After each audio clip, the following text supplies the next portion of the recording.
concours d'accès en première année de l'ENSA pour l'année 2016. L'exercice numéro 1, soit A, B, C, trois nombres complexes distincts. Grand A, grand B, grand C, leurs images dans le plan. On note T est égal à C-A sur B-A. Donc la question numéro 1, soit R appartenant à R étoile plus, θ appartenant à R, la relation T qui est égale à R, l'exponentielle de Iθ, se traduit géométriquement par l'une des relations suivantes. Donc quelle est la réponse juste parmi les quatre réponses proposées?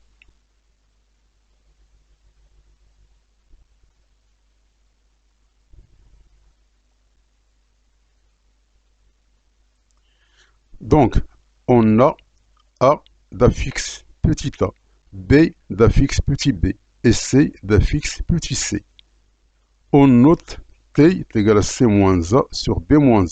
On pose T est égal à R, l'exponentielle de Iθ. Donc le module de T, c'est le module de C-A sur B-A. Et l'argument de T, c'est θ. Donc c'est-à-dire que le module, il est égal à R et que l'argument, il est égal à θ. Or, cette écriture C-A sur B-A se traduit par le vecteur AC est égal à R pour le vecteur AB. Et l'argument, c'est θ. Donc la réponse, c'est la réponse C.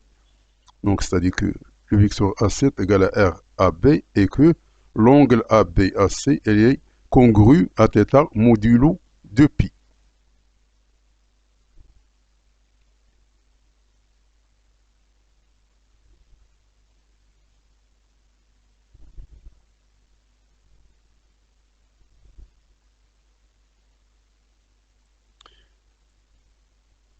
La question numéro 2, A, B, C sont alignés si et seulement si. Donc, parmi les quatre propositions, quelle est celle qui vérifie que si A et B sont alignés, alors T, elle vérifie une des propositions suivantes.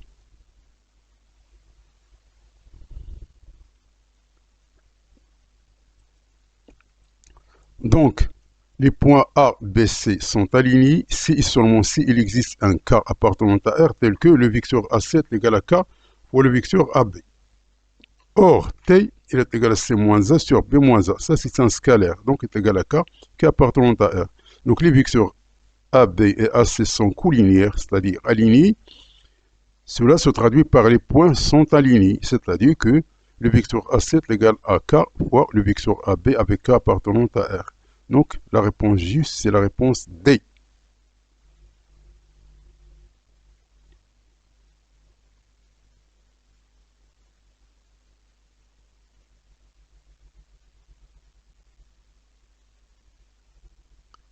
La question numéro 3, le triangle ABC est rectangle en A si et seulement si l'une des relations suivantes est satisfaite.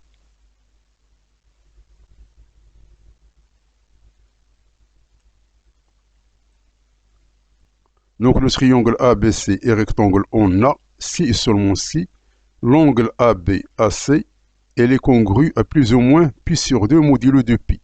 Or, T elle est égale à R, l'exponentielle de Iθ. Et θ est égal à plus ou moins pi sur 2. Donc, T elle est égale, donc on va tout simplement remplacer θ par la valeur ici.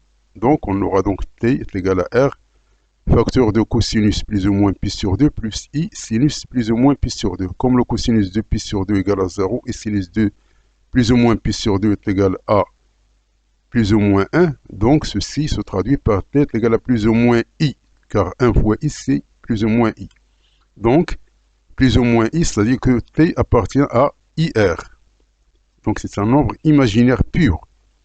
Donc conclusion, le triangle ABC est rectangle en A si et seulement si T appartenant à IR. Donc il faut cocher la réponse A qui est la réponse juste.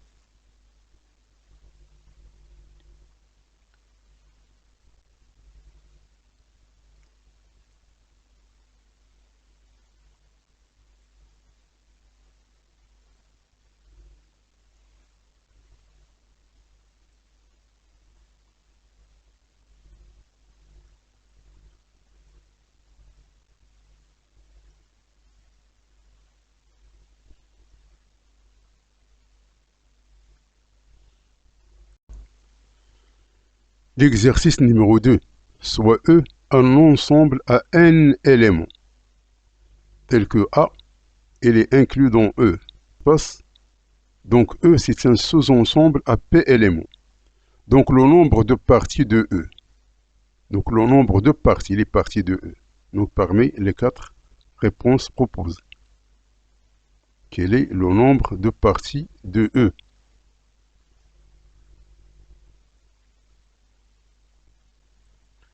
Donc le nombre de parties d'un ensemble à n éléments est donné d'après le binôme de Newton. On a A plus B à la puissance n est égal à la somme de K égale à 0 jusqu'au K égale à 1 de la combinaison CNK, A à la puissance K, B à la puissance n moins K.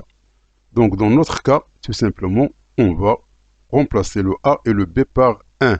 On aura 1 plus 1 à la puissance n est égal à la somme de K égale à 0 jusqu'au K égale à 1 de la combinaison CNK, 1 à la puissance K, 1 à la puissance n moins K. Donc 1 à la puissance K, 1 à la puissance n moins K, c'est 1.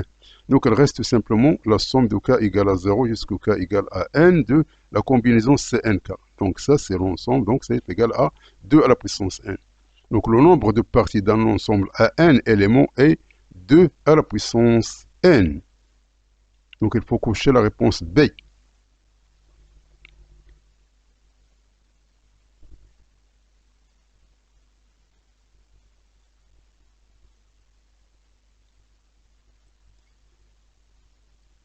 Le nombre de parties de E qui contient un et un seul élément de A. 1 et un seul élément de A. Et donc, quelle est la réponse juste?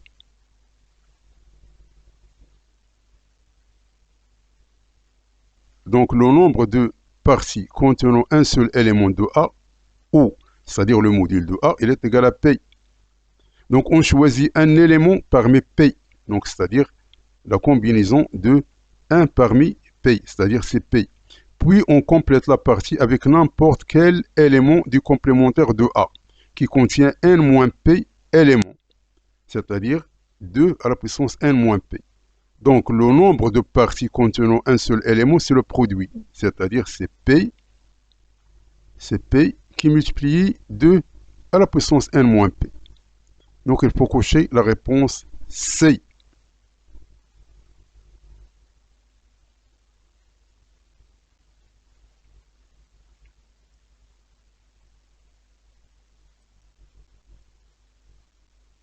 On part du point de coordonnées 0, 0 pour rejoindre le point de coordonnées PQ.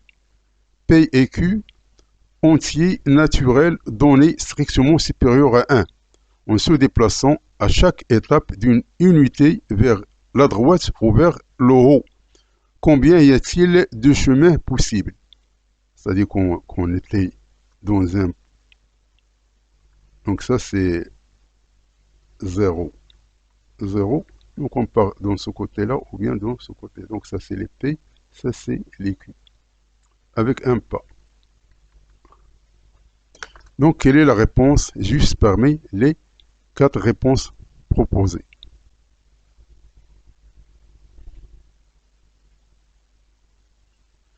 Donc le nombre de chemins pour aller de l'origine 0, 0 vers P, Q, vers la droite et vers le haut. Donc il faut faire P pas à droite et Q pas vers le haut, dans un ordre quelconque. Cela implique le nombre de permutations. Donc on a des permutations avec répétition, donc elles se répètent. Donc le nombre, donc la conclusion, c'est que le nombre de chemins pour aller de l'origine 0, 0 à P à droite ou bien Q en haut, en se déplaçant uniquement vers la droite ou vers le haut, et tout simplement, c'est la combinaison de Q parmi P plus Q, ou bien c'est P parmi P plus Q. Donc les deux sont justes. Soit qu'en allant dans la droite ou bien vers le haut. Donc la réponse c'est la réponse C. Donc car si on part vers la droite, c'est-à-dire on part avec P, parmi le nombre total qui est P plus Q. Ou bien on part vers le haut avec Q, sachant que le nombre des chemins c'est P plus Q. Donc, les deux sont justes. Donc, la question numéro 7.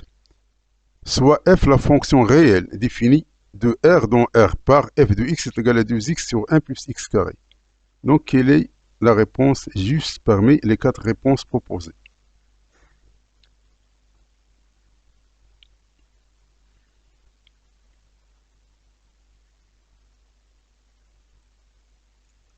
Donc, on a f de x est égal à 2x sur 1 plus x carré pour tout x appartenant à R. Donc, si on remplace x par moins x, on va trouver que f de moins x est égal à moins f de x. Donc, ça dit que la fonction, elle est impaire. Donc, pour que la fonction soit injective, il faut que si on a, donc la fonction est injective, si on a f de x est égal à f de y, cela entraîne que x est égal à y. Donc ça, c'est pour dire que la fonction, elle est injective. Donc, par exemple, si on prend f de 1 est égal à f de moins 1.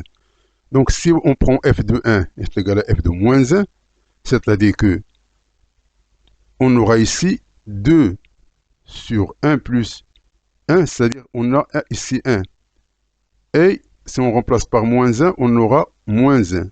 Alors que 1, elle est différente de moins 1. C'est-à-dire que la fonction n'est pas injective.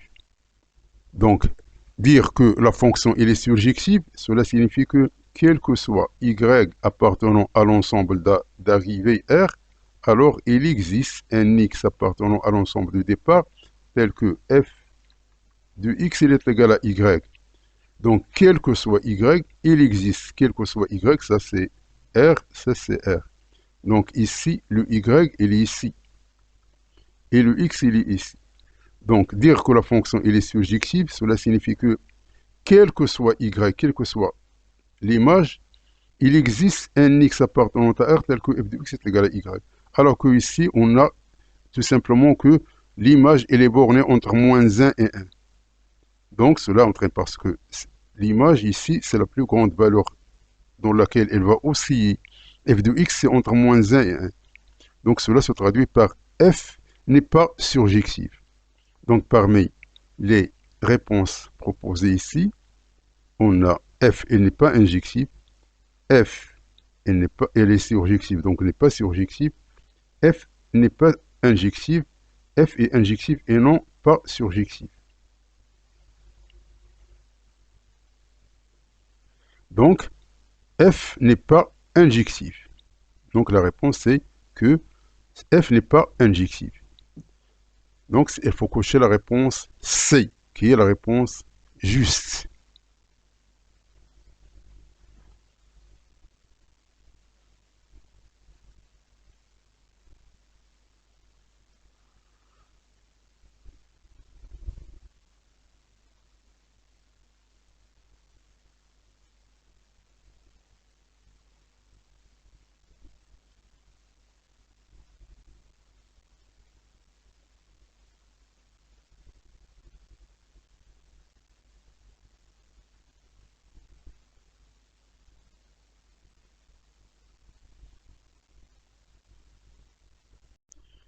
L'exercice numéro 8.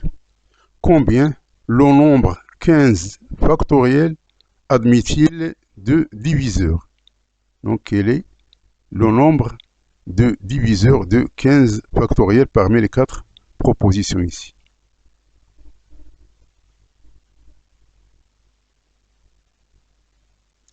Donc, on a 15 factoriels d'après décomposition en facteur premier, on va trouver qu'il est égal à 2 à la puissance 11 qui multiplie 3 à la puissance 6 qui multiplie 5 à la puissance 3 qui multiplie 7 à la puissance 2 qui multiplie 11 qui multiplie 13. Donc pour chercher le nombre de diviseurs, tout simplement il faut prendre les exposants et ajouter un 1.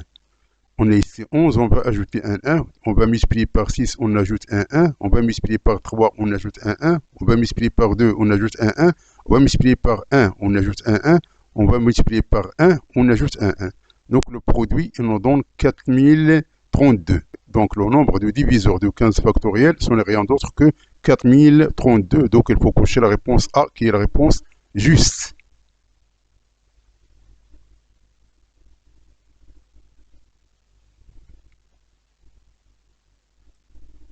La question numéro 9, un QCM comporte 20 questions. pour chacune d'elles, 4 réponses sont proposées. Une seule est exacte. Donc le nombre de grilles réponses possibles est.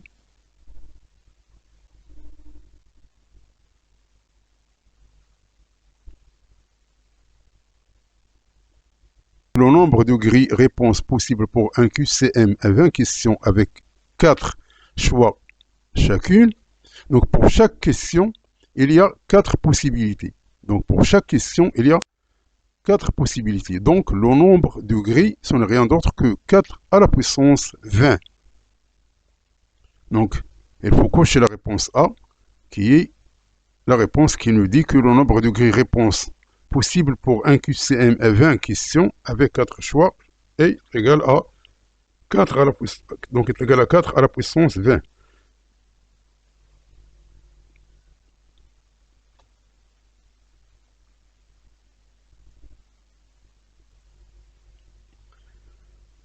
Donc la question numéro 10, soit x, y, z, ce sont 3 éléments de l'intervalle 0,1.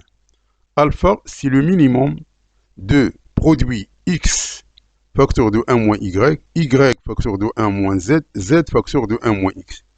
Donc, quelle est la valeur de alpha qui est minimum de ce terme ici?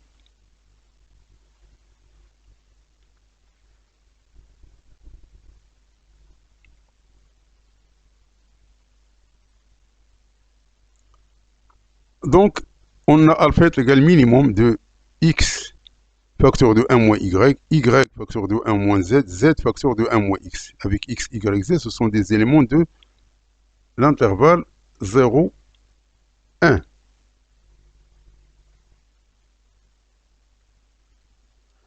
Donc, si on prend x égale à 0, dans ce cas-là, ce terme il est égal à 0. Donc, si ce terme il est égal à 0, alors le minimum, c'est alpha égale à 0.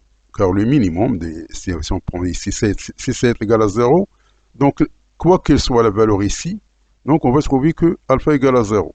Donc même chose, si on permute, c'est-à-dire si on prend y égale à 0, si on prend z égale à 0, on va trouver toujours alpha égale à 0. Si on prend x égale à 0, y est égal à 1. Donc c'est toujours ce produit, il est égal à 0. Donc alpha, il reste toujours égal à 0. Donc même si on remplace le x par 0 et le z par 1, ou bien le x par 1 et le y par 0, ou bien le x par 1 et le z par 0, on va trouver que alpha égale à 0. Donc, si on prend x, y, z, donc x, on donne la valeur 1 demi, y, on donne la valeur 1 demi, et z, on donne la valeur 0. On reste toujours dans l'intervalle 0, 1. Donc, dans ce cas-là, donc le produit x1 moins y est égal à 1 quart. Ça est égal à 1 demi et ça est égal à 0. Donc on va trouver toujours donc parmi les valeurs 1 demi, 0, donc la valeur minimale c'est 0. Donc c'est la même chose si on peut mettre les valeurs ici. Donc alpha qui est égal au minimum de cette expression-là, ce n'est rien d'autre que 0. Donc c'est 0. Donc alpha il est égal à 0. Donc la valeur minimale c'est 0, donc il faut cocher la réponse A.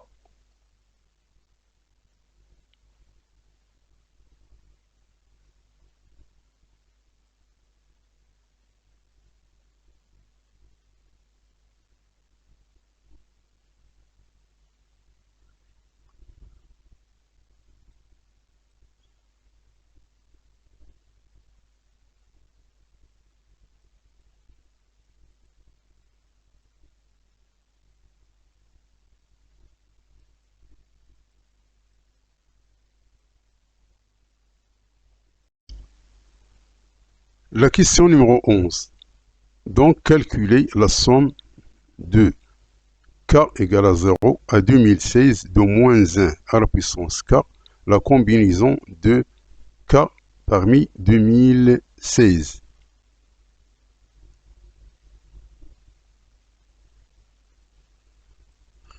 Donc calcul de cette somme-là. Donc il s'agit d'une somme alternée du coefficient binomiaux. Donc ça, c'est la même chose que cette expression ici.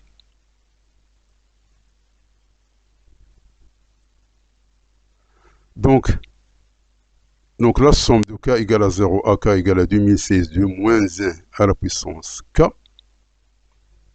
facteur de la combinaison de k de 2016, elle est égale à la somme de k égale à 0 jusqu'au k égale à 2016 de c k 2016 moins 1 à la puissance k, 1 à la puissance n moins k. Donc le moins 1 plus 1, c'est 0. Donc cette somme, elle est égale à 0. Donc il faut cocher la réponse A, qui est la réponse juste.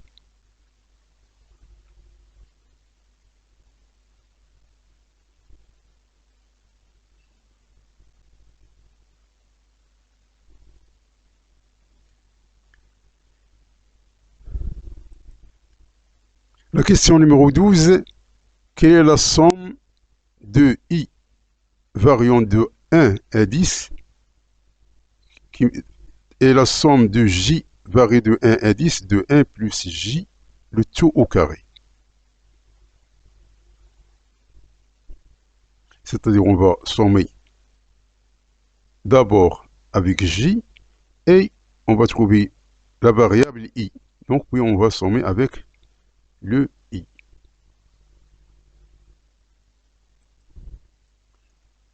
Donc la somme de I égale à 1 à 10, de la somme de J égale à 1 à 10, de 1 plus J au carré. Donc ça, c'est une identité remarquable. Donc il est égal à I au carré plus 2IJ plus J au carré. Donc simplement, on va essayer de faire la séparation. Donc on a ici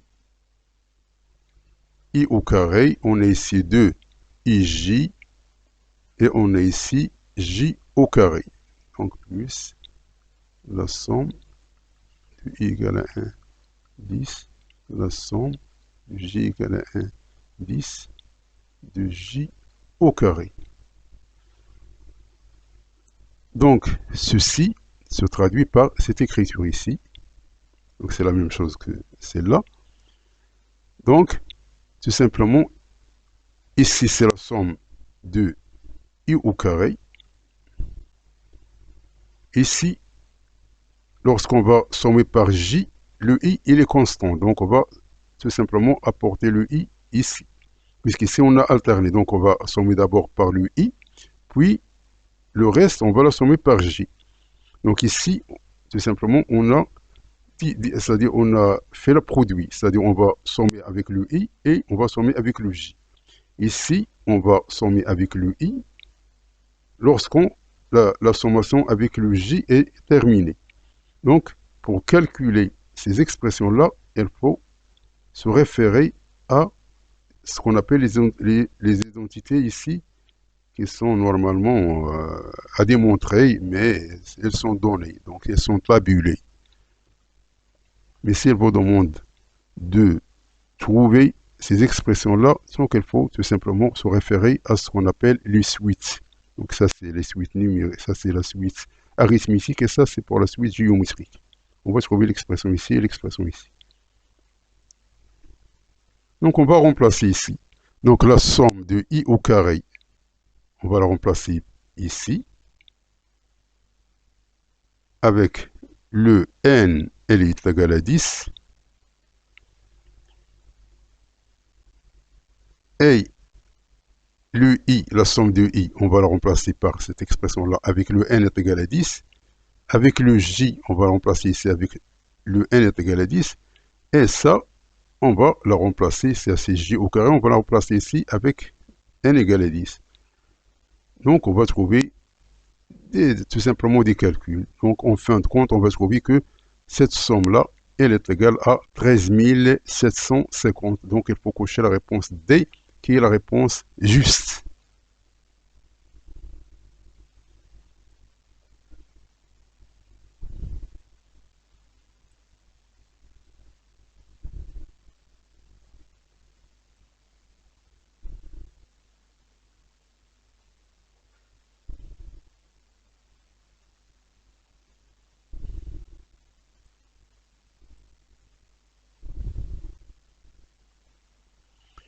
Donc toute fonction discontinue est Donc, est-ce qu'elle est constante, non dérivable, dérivable, périodique. Donc, toute fonction qui est discontinue, c'est pas continu.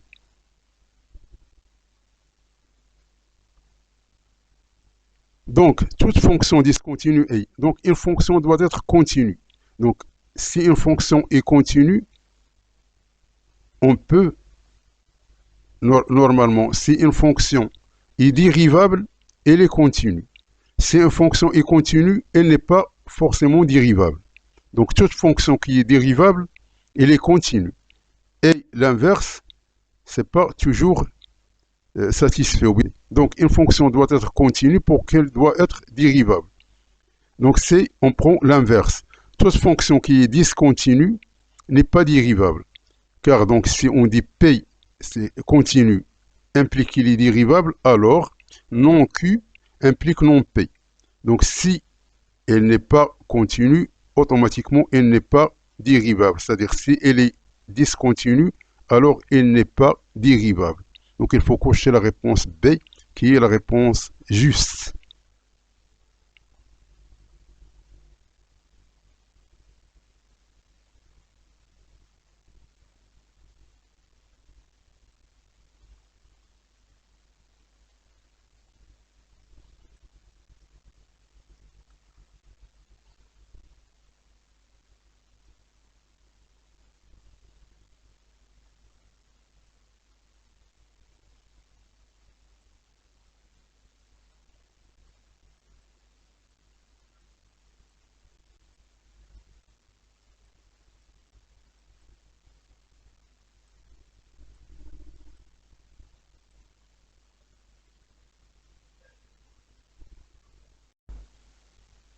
La question numéro 14, soit la fonction f de x, elle est définie par x carré sinus de 1 sur x, si x est différent de 0, et est égal à 0 en dehors de x différent de 0.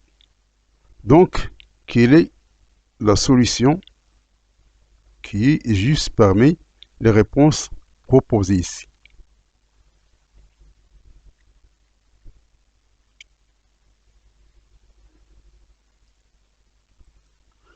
Donc, soit f de x est égal à x carré sinus de 1 sur x. Si x est différent de 0, il est égal à 0 ailleurs de cette condition ici.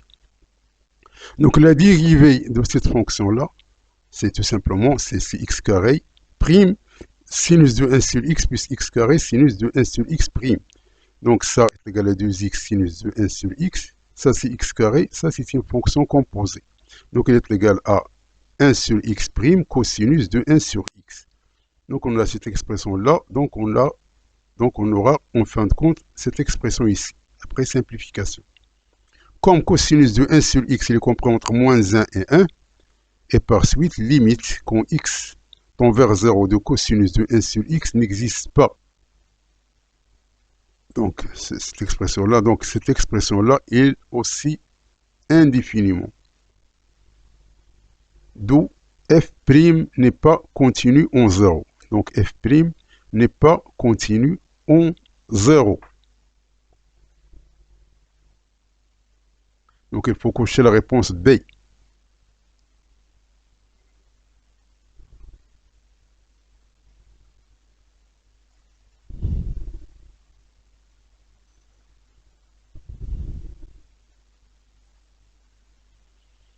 La question numéro 15, limite quand x tend vers plus infini de x moins 1 sur x plus 3 à la puissance x plus 2. Donc, quelle est la valeur exacte?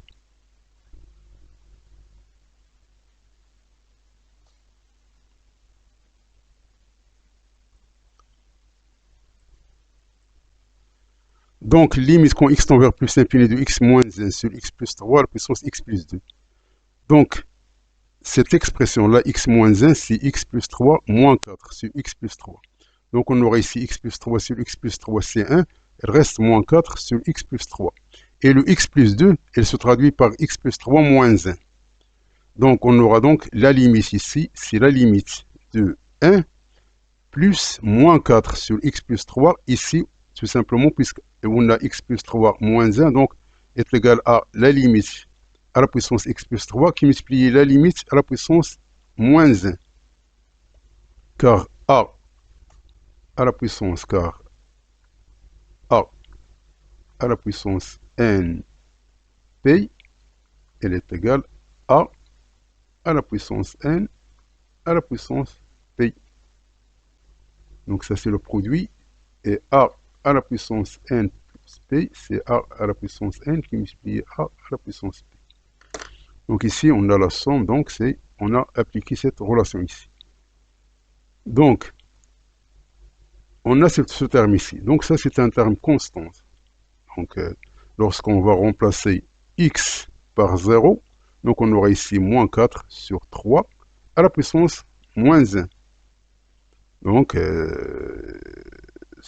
donc ça nous donne tout simplement 1. Ça c'est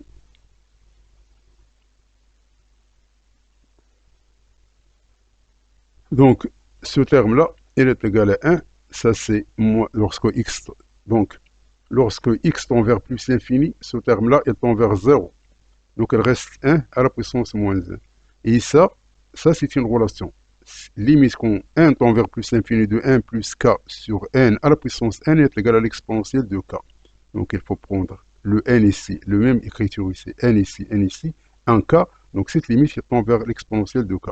Donc ici on a x plus 3, on a ici moins 4. Donc ceci est égal à l'exponentielle de moins 4. Car ça est égal à 1. Donc il faut cocher la réponse B qui est la réponse juste.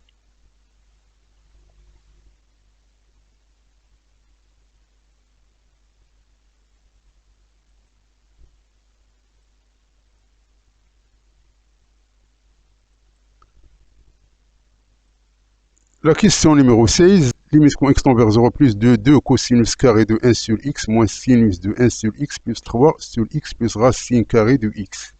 Donc quelle est la réponse juste ici?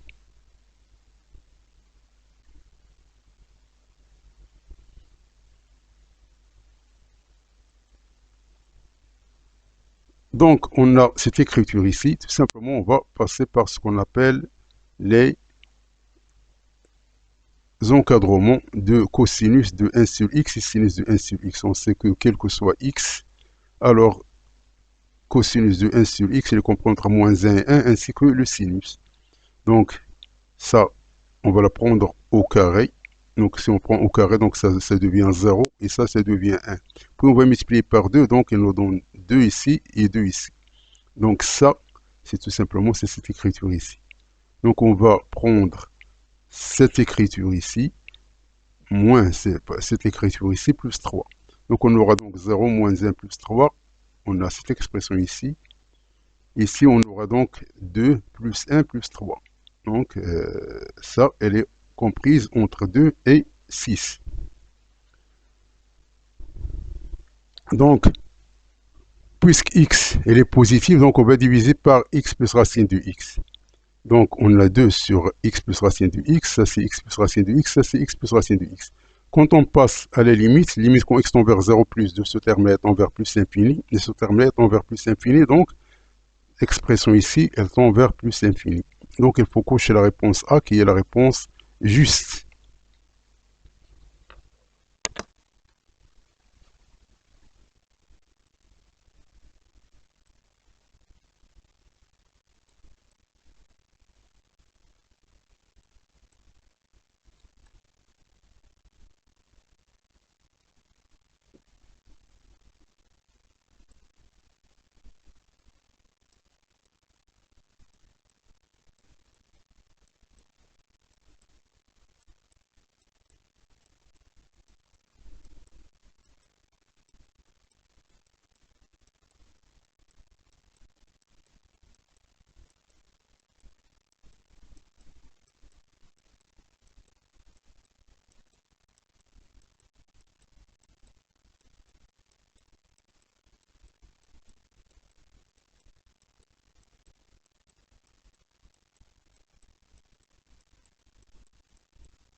La question numéro 17, soit R d'indice I variant de 1 à 4, les 4 racines de l'équation réelle, x moins 7, facteur de x moins 5, facteur de x plus 4, facteur de x plus 6 est égal à 608. Donc, quel est le produit des racines RI? parmi les 4 propositions suivantes.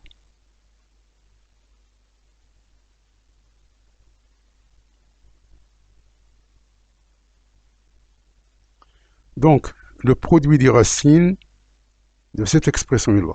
Donc, on va considérer la fonction f de égale à cette expression-là, car ici, l'exposant, c'est 4. Donc, x fois x fois x fois x, c'est x à la puissance 4. Donc, ça, c'est un trinôme de puissance 4. Donc, R1, R2, R3, R4 sont les racines de la fonction f de x. Cela se traduit par a, facteur de x moins R1, facteur de x moins R2, facteur de x moins R3, facteur de x moins R4 est égal à 0. Donc, en exploitant cette écriture ici, on remplace le R1, R2, R3, R4 par 7, 5, moins 4, moins 6. On aura donc cette expression-là qui est égale à 608. Donc, en développant cette multiplication, donc on va développer ces deux termes, puis on va développer ces deux termes, puis on va fusionner les deux. Donc, ça, on a dans cette expression-là, et ça, le produit, on a dans cette expression-là. Donc, le produit des deux expressions, et on a dans cette expression-là. Donc, après réarrangement des termes, on va trouver qu'il est égal à cette expression ici. Puis, chercher, ce n'est rien d'autre que la différence de 840 moins 608, qui est égal à 232. Donc, le produit des racines, ce n'est rien d'autre que 232. Donc, il faut cocher la réponse C.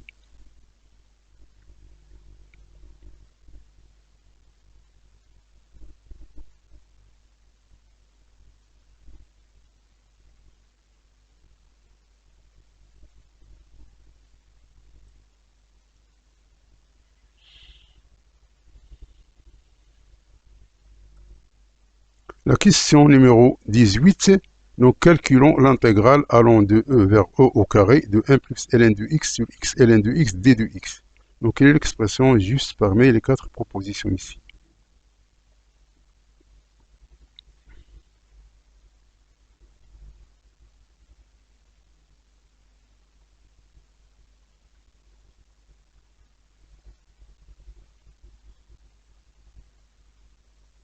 Donc, on a l'intégrale ici. Donc, comme x ln de x prime, elle est égale à x prime ln de x plus x ln de x prime, qui est égal, donc ça c'est ln de x, ça nous donne 1. Donc, x ln de x prime, elle est égale à ln de x plus 1.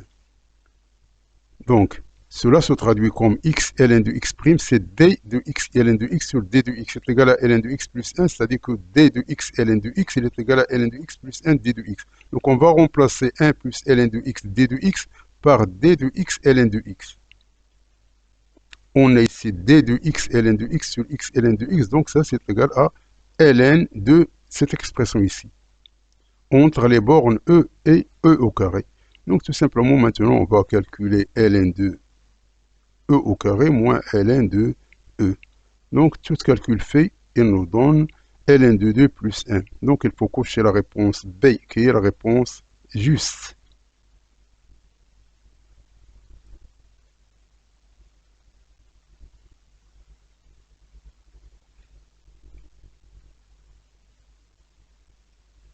La question numéro 19, calculer l'intégrale allant de 0 jusqu'à 1 de x carré sinus de pi x d de x. Donc, elle nous donne des valeurs ici. Il faut voir quelle valeur est correspondant à cette intégrale ici.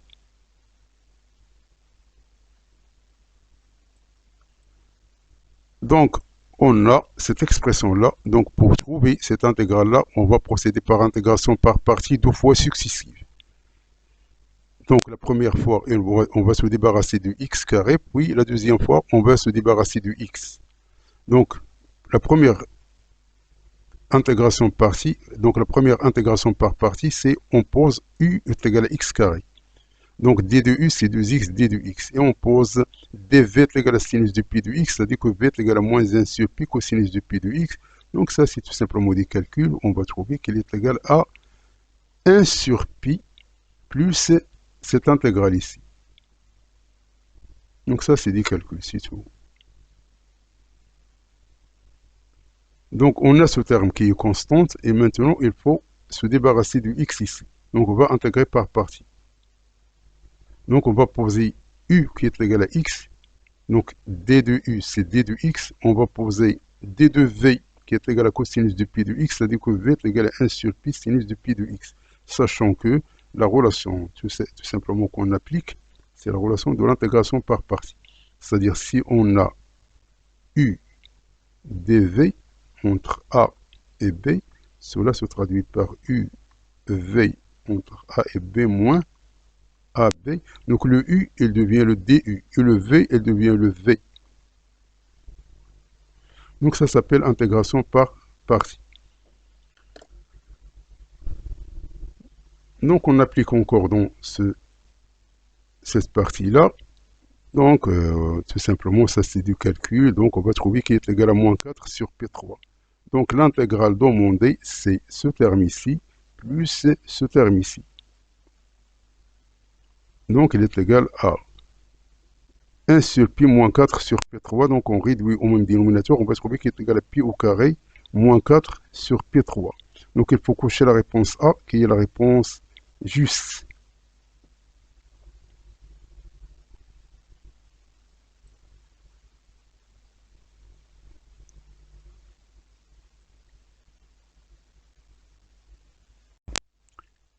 La question numéro 20, soit l'intégrale I est égale l'intégrale allant de 0 jusqu'au pi sur 2 de sinus de x sur cosinus de x plus sinus de x d de x, et J est égal l'intégrale allant de 0 jusqu'au pi sur 2 de cosinus de x sur cosinus de x plus sinus de x d de x, qui est la valeur de I et la valeur de J.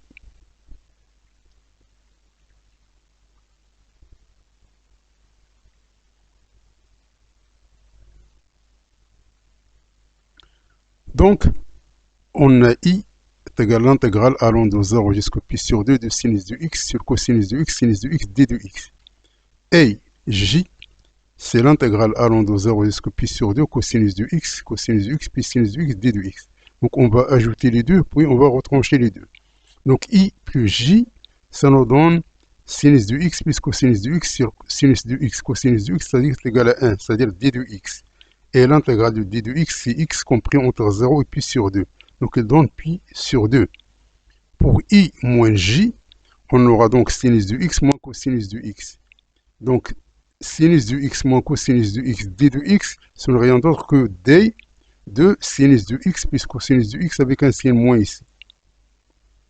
Donc ceci, ça devient d de grand X sur grand X, c'est-à-dire c'est ln de grand X. Grand X ici, c'est cosinus de x plus sinus de x, donc est égal à moins ln de ce terme-là, entre 0 et pi sur 2.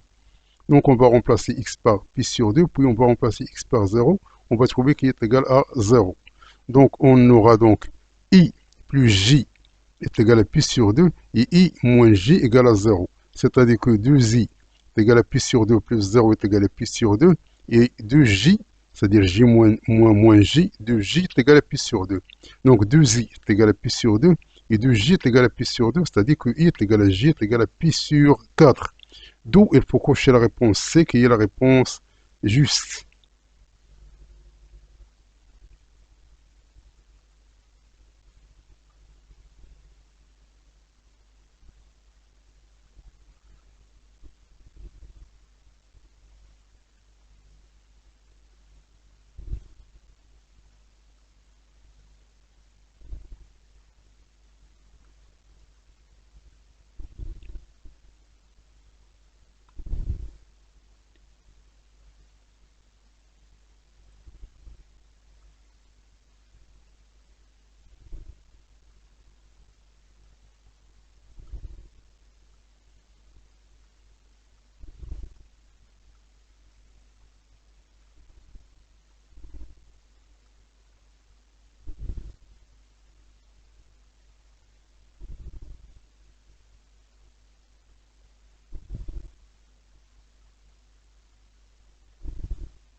Donc merci d'avoir suivi ce vidéo et à la prochaine pour un nouveau vidéo cordialement.